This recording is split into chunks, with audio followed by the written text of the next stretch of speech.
Alright mga kapatid, manonood na naman po tayo ng balita. Okay, good news kaya ito, ano? Ang title ho kasi nito mga kapatid,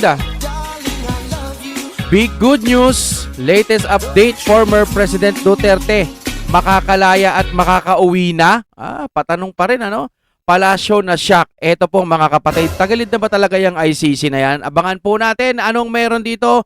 Tara na. Kung gusto nyo naman ng mura na at mabilis na internet, nandito na ang Fiber ni Juan. Maaasahan, kaya tawag na. Baka meron na sa inyong lugar ang Fiber ni Juan. Pinas News Insider, nasa description yan, natin ang panoorin at bigyan ng reaksyon. Ito ang balita ngayon. Trending at pinag-uusapan ngayon sa mundo ng social media. Ang di umano'y balitang. Ito ang balitang dapat malaman ng taong bayan na pilit tinatago at pilit ayaw di umanong ipalabas ng mga bayarang media sa palasyo, Okay. Kamara at Senado sa publiko. Pero bago ang lahat, kung bago ka pa lamang sa channel na ito at kung gusto mo ang mga balitang politika, ay please huwag kalimutang mag-like, subscribe at i-click ang notification bell para mas maging updated ka palagi Malaking bagay yun mga kapatid, yung pagpindot nyo ng like, kahit yun lang po, malaking lambing na sa lahat pa ng mga bagong video na i-upload namin. At ito na nga mga kababayan, sa wakas, may malaking good news at bagong update tungkol kay dating Pangulong Rodrigo Duterte sa ICC The Hague, Netherlands, na siyang tila gumimbal sa gobyernong ngagwa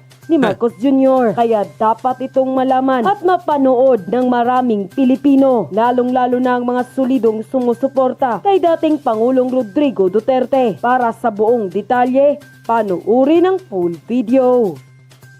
Dahil naman namin, ano bang balita po ninyo sa ating dating Pangulong Rodrigo Duterte doon po sa ICC? Kumusta po ang kanyang pagdiriwang ng Pasko? Mukhang malungkot kasi nasabi na po. Actually, I was there about first week of December. Malungkot.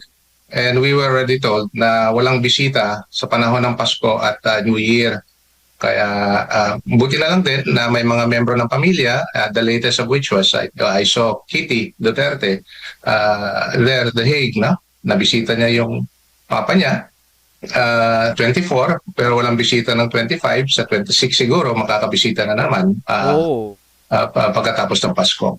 Opo. So, yun po yung kalagayan niya pagdating sa kung ano yung pagbibisita sa kanya. Pero mayroong panawagan din po na yung abogado niya ay recall, si Attorney Kaufman was saying na kung meron kayong ipapadala ng mga Christmas greetings, pwede nyo ipadala sa kanya para mabasa niya, no?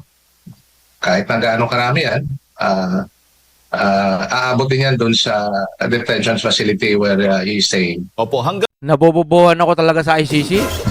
Nabobobohan talaga ako, napakabobo. O matatalino sila pero ginagamit nila yung katalinuhan nila para i-delay ng i-delay po itong ating dating presidente. Na, parang ang kupal-kupal. Siguro nga hindi sila bobo, no? Anong tawag sa kanila? Matalino na ginagamit yung talino sa kasamaan. Na, ganun ba talaga katagal para mapag-isipan nilang may kasalanan ba ang Duterte o wala? Ganun ba talaga yun? Putya, kung ganyan lang din katagal, edi sana sa Pilipinas na lang, matagal din dito Ganun din naman, matagal din pala dyan. Nilayo lang talaga nila, no? Pinlano lang talaga nila sa ating pananaw. Pinlano lang talaga nilang mailayo itong ating Tatay Digong para mawala ang presensya. Ganun naman talaga kasi napakalakas ng ating Tatay Digong Kaya siguro dinala na nila doon. Ewan ko ba dito sa Marcos administration na to? O anong nangyari? Nabuhay ba yung mga pinaglalaban ninyo mga adik? Yung bigas kanina ang mahal-mahal na, sobrang mahal na. Napababa ba ng nagpapakulong nyo doon kay Tatay Digong? Kabubuhan talaga ng gobyerno ngayon. Pangit-pangit ang pamamalakad. Pero, ewan. ang New Year ho ba? Hindi po pwedeng bisitahin ang dating Pangulong Duterte doon po sa ICC. Biruin mo, Pasko, tsaka bagong taon ba? O ayaw walang dalaw o ayaw, hindi pwede? Paskong Pasko, ayaw nila? Di ba parang nananadya? Talaga naman ICC. ICC dahil holiday nga. Pagkaalam ko po yung sinasabi nating holiday, yung Christmas at saka New Year. Mm. So in between that, pag wala pong holiday, pwede pong bibisitahin. Depende po sa schedule. Pwede Kasi meron pong bibisitahin. schedule tinatalaga yung detention facility. Okay. At hindi po yung buong araw na pinapayagan na pagbibisita. Meron pong oras sa Ganon. pagbibisita doon sa kanya. Opo. So hindi naman po ito first time talagang ganyan po yung naging ang kalakaran ng ICC. Pagdating po sa yung mga gustong bumisita, yung visitation arrangements po nila pagdating po ng Pasko at Bagong Taon. Well, probably because this is the first time na umabot talaga yung pagdidetine ng dating Pangulo sa Paskong ito. Kasi if we may recall, March 11, kinuha po siya at dinala sa Hague. So ito po yung unang Pasko and hopefully the last, pagdating sa pagdidetine sa dating Pangulo. Opo. Pero maaari ho ba ninyong maituring din yung issue ng karapatang pantao, yung hindi po pagpapahintulot ng family visits po tuwing court holidays, attorney? Kaya nga Paskong Pasko, tapos kung Bagong Taon, yun pa yung walang dalaw, yun pa yung... Yan talaga naman tong ICC na to. Gago din talaga yung mga nagpadala niya kay Tatay Digong, no? Ang labo talaga. Walang jurisdiction, tapos Interpol, tapos papunta ICC. Tapos hindi na pwedeng kunin. Bakit? Kasi walang jurisdiction. Gaguan talaga, no? Merong minimum in terms of human rights. Kahit na dito sa ating bansa, meron ding pagbibisita na karapatan ng pagbibisita sa mga detine dito. So I hope the ICC would also have that same human rights, the same rights afforded to detainees in their facility. So hindi lang po yan. Alam po natin na dito medyo maluwag ng konti pagdating sa hindi lang pagbibisita, kahit na yung pagdadala ng pagkain galing sa labas, lalo na yung mga pagkain na gustong-gusto ng detained person dito sa atin. Pero doon po, hindi po pinapayagan yung mga pagkain na gustong-gusto ng ating dating Pangulo. Opo. Grabe talaga ng ICC na yan. Munggo talaga puta. Ano po?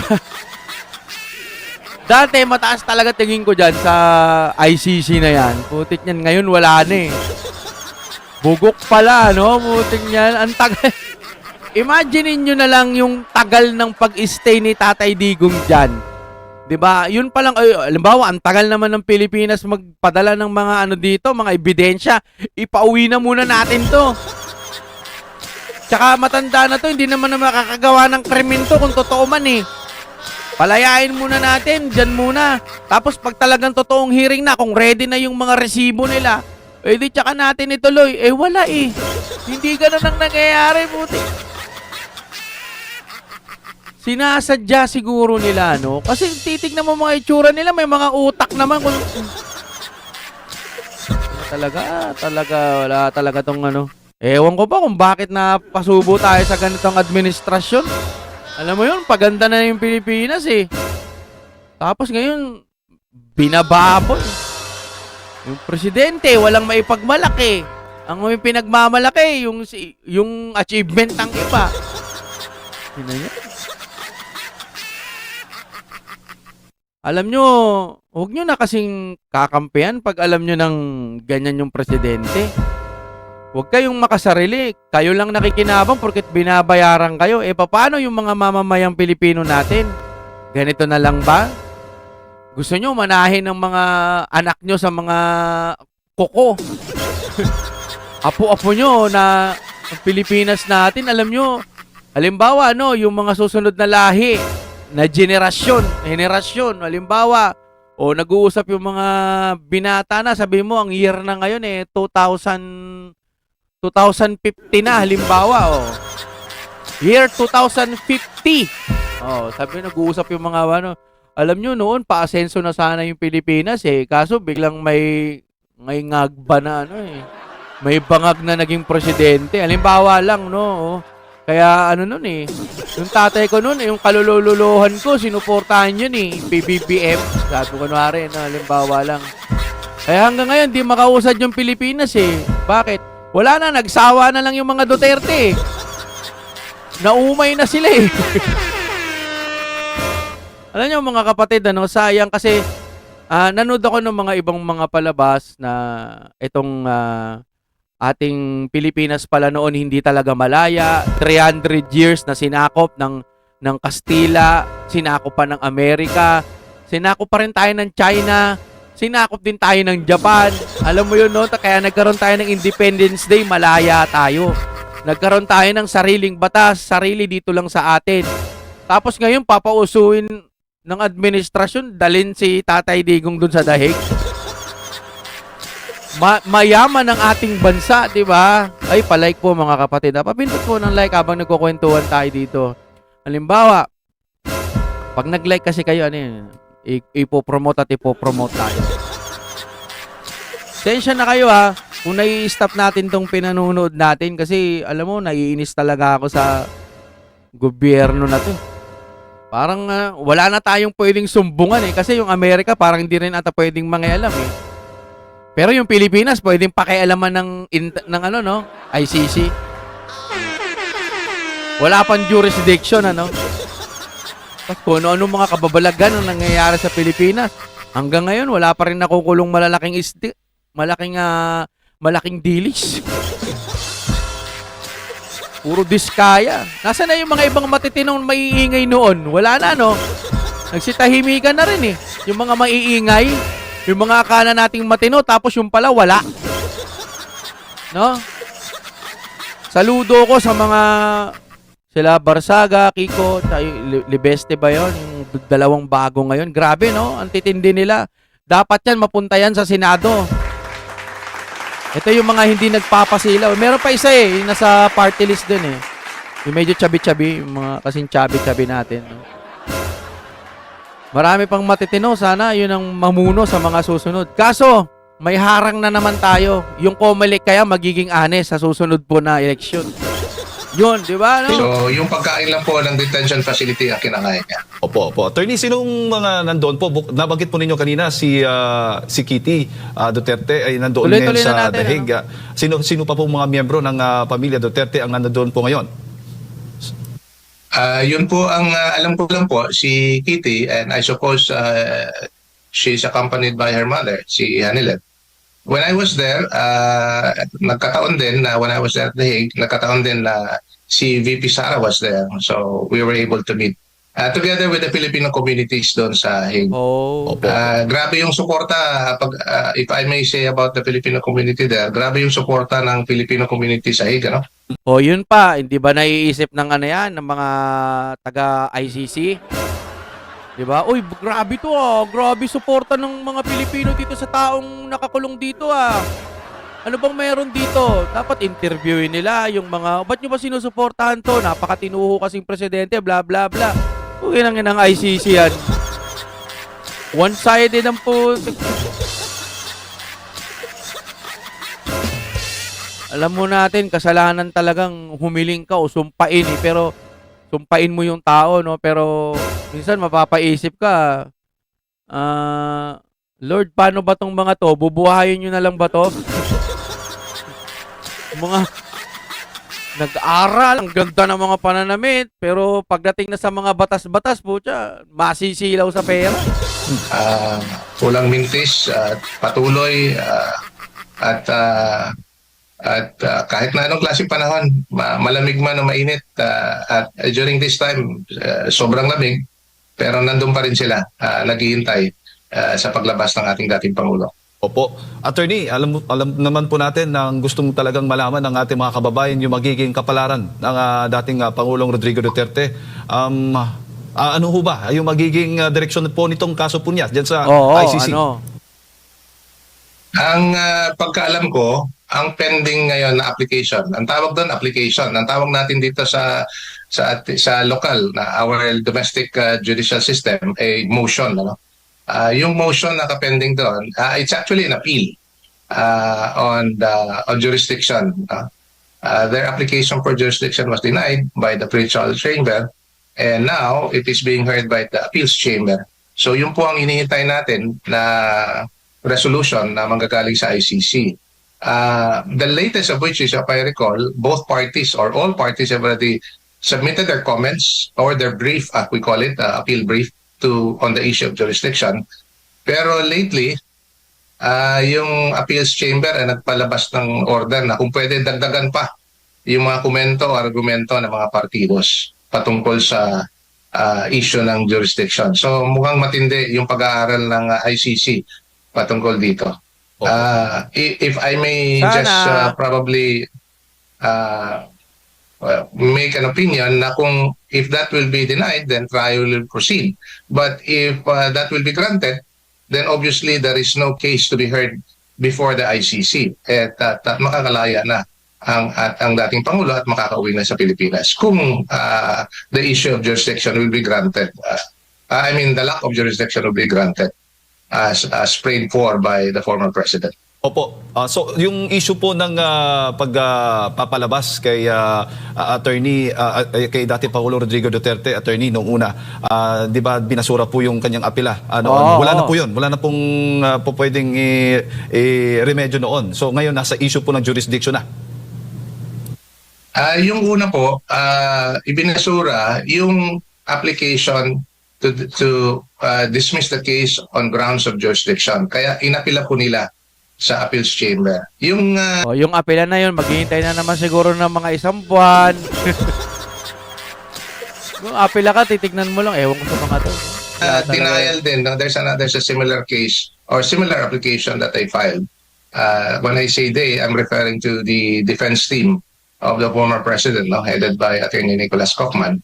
Yung issue on interim release, Yun, which was denied, and I understand they have filed an appeal as well.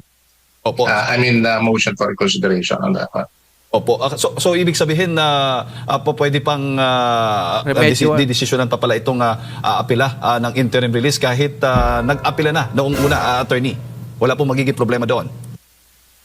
Ang pag-alam ko, there's a provision in the Rome Statutes where, kasi among the grounds that were mentioned on the prayer for interim release is his physical and medical condition ng dating Pangulo.